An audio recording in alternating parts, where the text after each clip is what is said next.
Cuando Jesús hablaba, contaba historias sencillas, y llamó a esas historias parábolas. No eran solo ilustraciones bonitas, eran instrumentos espirituales. El hombre rico y Lázaro. Jesús contó una vez una historia que silenció a la multitud.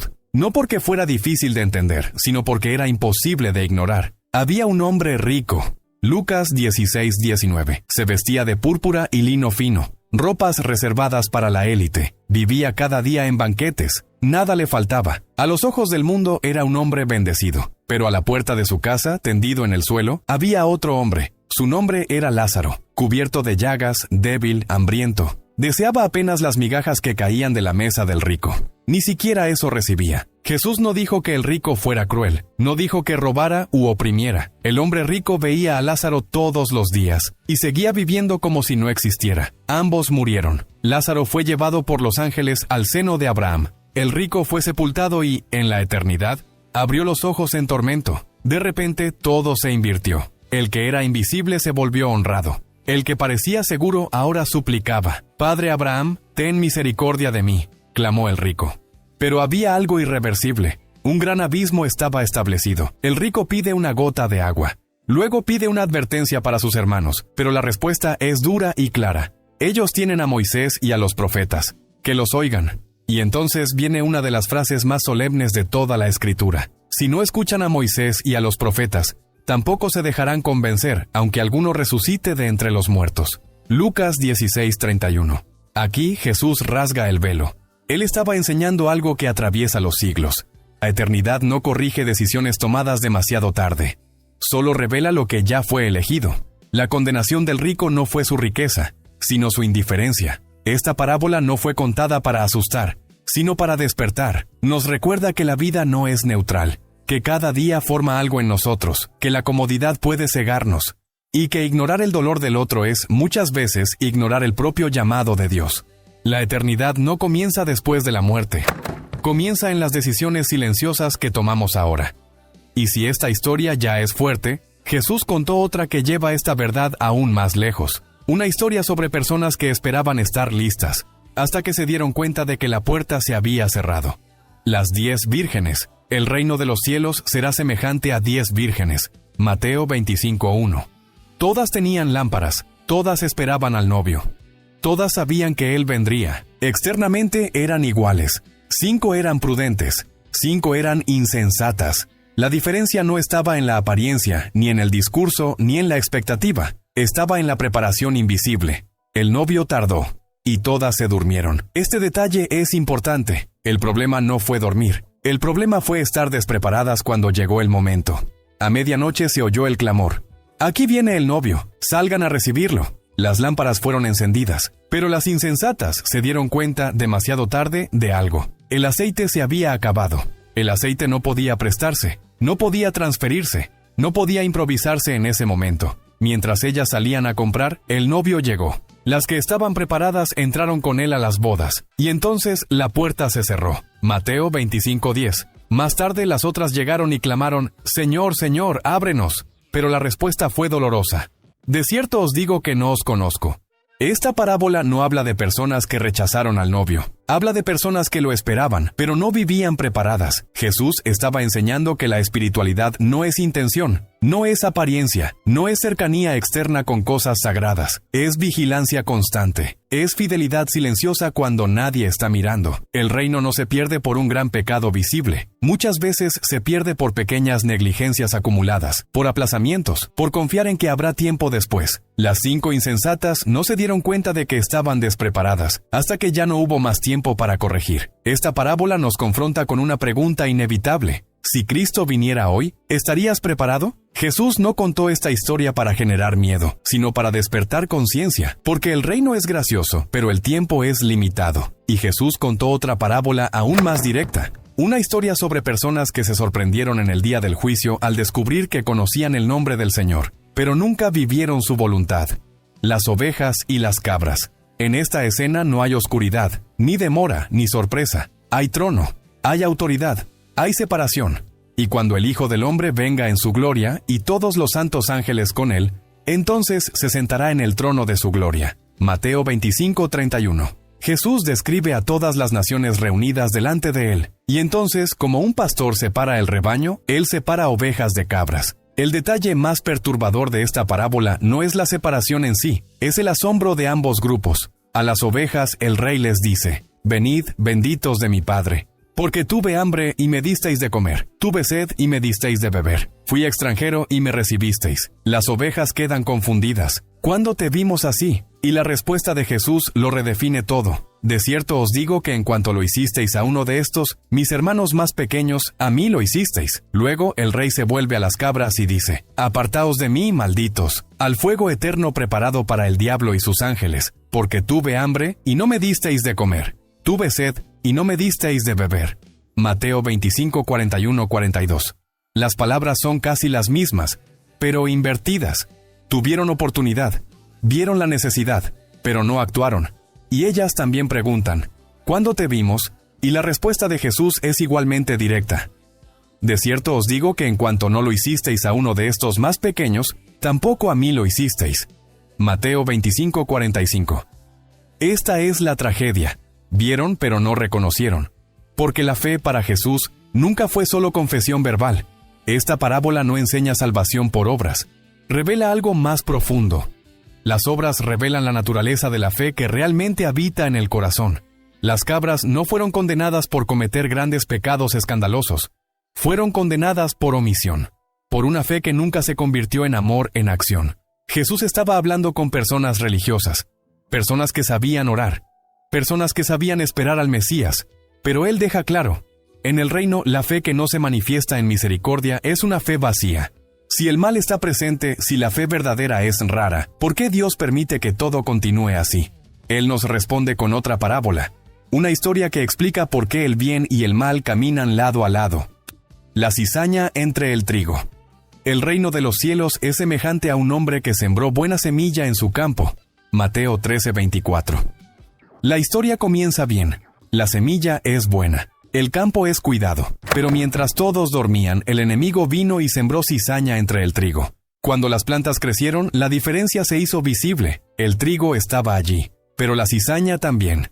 Los siervos se inquietaron, querían actuar, querían arrancar el mal de inmediato.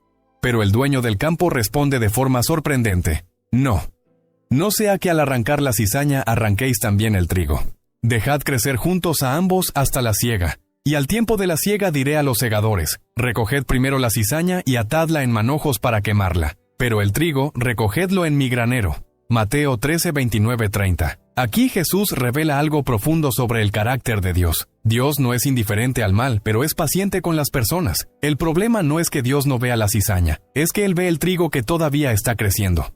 Si el juicio viniera demasiado pronto, ¿cuántos que hoy parecen cizaña nunca tendrían la oportunidad de ser transformados? ¿Cuántos de nosotros, antes de ser alcanzados por la gracia, habríamos sido arrancados? Esta parábola nos enseña que el reino crece en medio de la tensión. La iglesia no es un campo perfecto. El mundo no es un lugar puro. El corazón humano es un terreno en disputa. El juicio vendrá. Jesús lo deja claro. La cizaña no permanecerá para siempre. Pero el tiempo de la cosecha le pertenece a Dios, no a nosotros. Esta verdad nos confronta de dos maneras. Primero, nos libera de la ansiedad. No necesitamos desesperarnos al ver que el mal prospera. El Señor de la cosecha está atento. Segundo, nos libera del orgullo. No somos nosotros quienes decidimos quién es trigo y quién es cizaña. Nuestra tarea no es separar, es permanecer fieles. Dios obra en el tiempo correcto, con justicia perfecta. Pero esta paciencia no es permiso para el descuido. Es una oportunidad. Y eso nos lleva a la siguiente pregunta inevitable. Si el campo está mezclado, ¿cómo sabemos qué es lo que realmente crece dentro de nosotros? Jesús respondió a esto con otra parábola.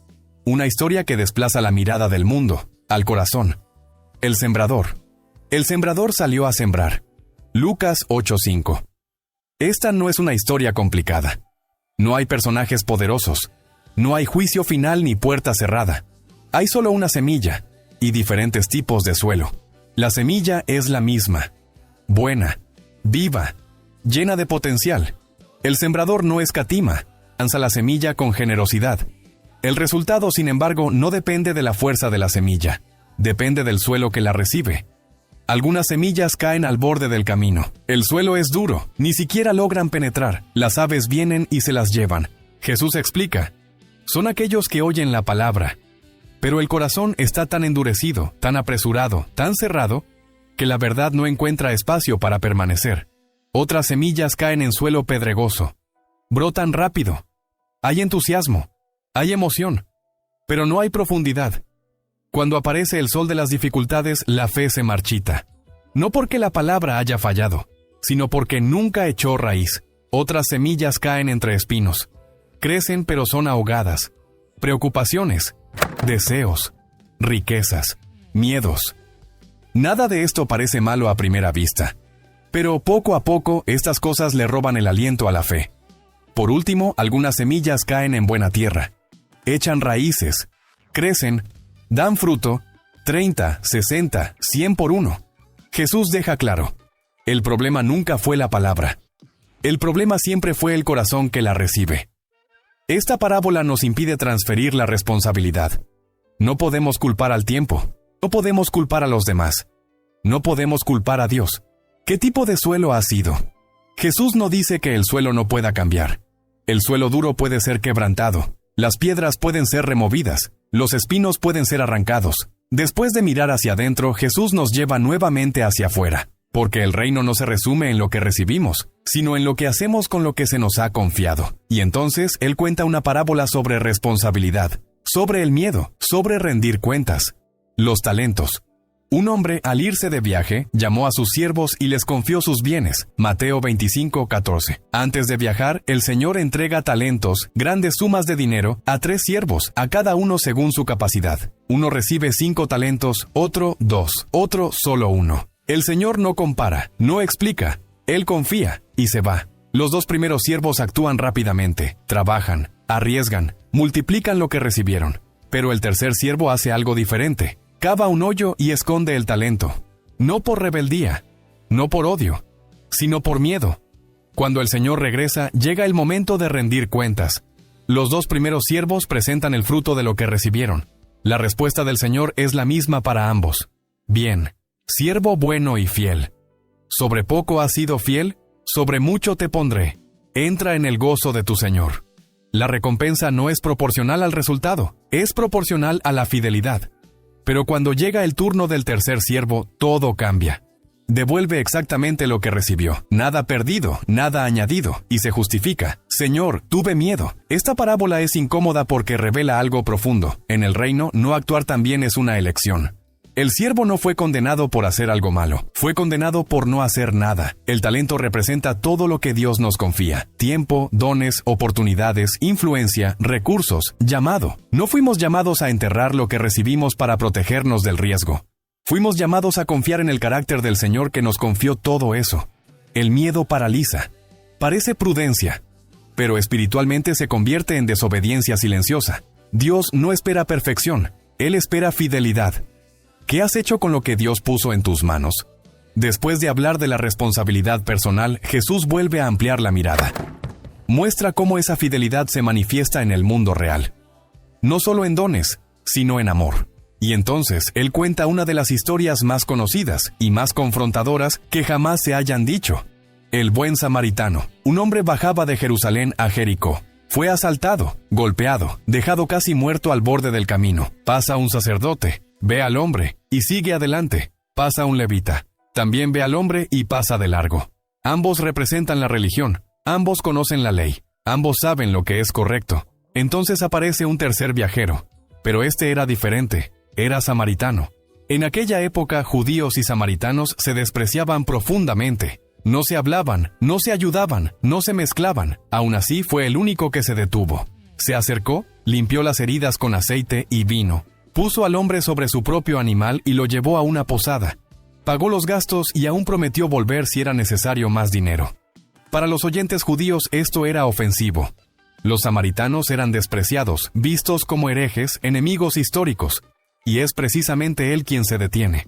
Quien se acerca, quien toca las heridas, quien derrama aceite y vino, quien lleva al hombre herido a un lugar de descanso, quien paga el precio. Entonces Jesús concluye con una orden sencilla y profundamente exigente. Ve y haz tú lo mismo. Esta parábola desmonta toda espiritualidad que se limita al discurso. Revela que amar a Dios sin amar al prójimo es una contradicción. El buen samaritano no solo enseña ética, revela el propio corazón de Cristo. Después de confrontarnos con el amor en acción, Jesús cierra este recorrido con dos historias que restauran el corazón cansado. Historias que revelan que, aun cuando fallamos, el reino todavía se mueve hacia nosotros. La oveja perdida. ¿Qué hombre de vosotros, teniendo 100 ovejas y perdiendo una de ellas, no deja las 99 en el desierto y va tras la que se perdió hasta encontrarla? Lucas 15:4. Para muchos, la cuenta no tiene sentido. 99 están seguras. La pérdida parece pequeña. Pero Jesús no está enseñando matemáticas, está revelando el corazón de Dios. El pastor nota la ausencia de una sola oveja. No la ignora, no racionaliza, no dice que todavía tiene muchas. Él va, busca, llama, sube colinas, desciende valles, y cuando la encuentra no la reprende, no la castiga, la pone sobre sus hombros, y se alegra. Jesús dice que hay más gozo en el cielo por un pecador que se arrepiente que por 99 que no necesitan arrepentimiento. Esta parábola cambia completamente nuestra percepción del valor. El reino no se mueve solo por multitudes, se mueve por individuos. Dios no ama de manera genérica, ama de forma personal. Para los fariseos que murmuraban porque Jesús se acercaba a los pecadores, esta historia fue un impacto. Ellos creían que la santidad se preservaba por la distancia. Jesús revela que la santidad se manifiesta en la búsqueda. La oveja perdida puede ser alguien que se apartó conscientemente, o alguien que se perdió por descuido. En ambos casos, el pastor no desiste. Y aquí está la belleza. El peso del regreso no está sobre la oveja, sino sobre los hombros del pastor.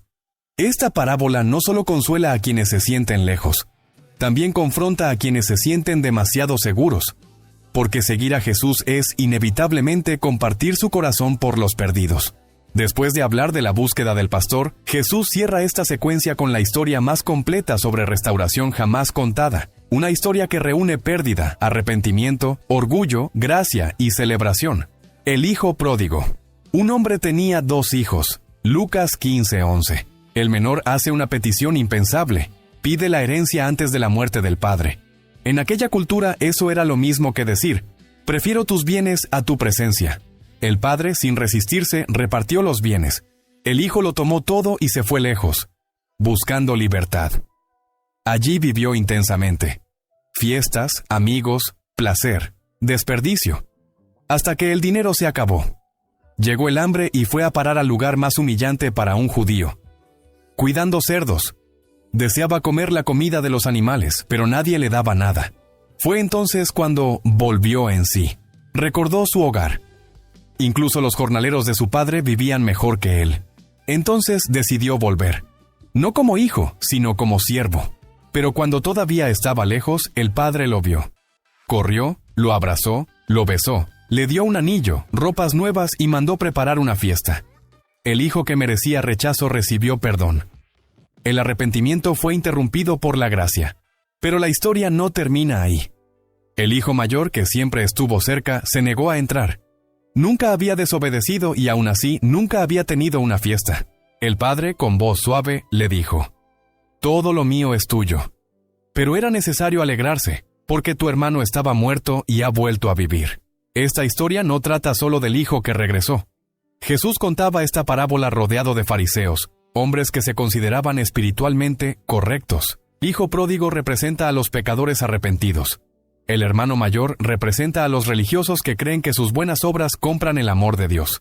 El reino no se conquista, se recibe.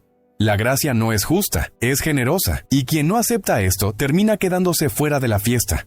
Jesús no contó estas historias para ser admiradas a distancia, las contó para ser vividas. Ahora que comprendes estas parábolas, suscríbete a nuestro canal, comenta desde qué ciudad, país estás recibiendo esta bendición y deja tu like en el video para apoyarnos y para que YouTube lleve este contenido a más personas. Y dime, ¿cuál de estas lecciones va a moldear tu vida? Hasta el próximo video.